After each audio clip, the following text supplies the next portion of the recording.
Today, we're making a fragrant chili crab fried rice with crispy leeks.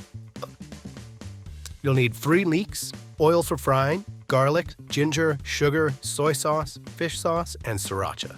We'll also need cooked rice, eggs, white crab meat, lime, and fresh coriander.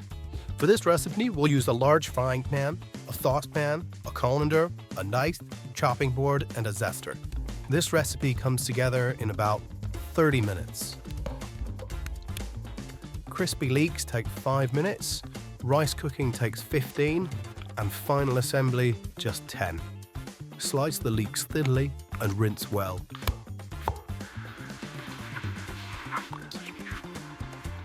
Fry until golden and perfectly crisp.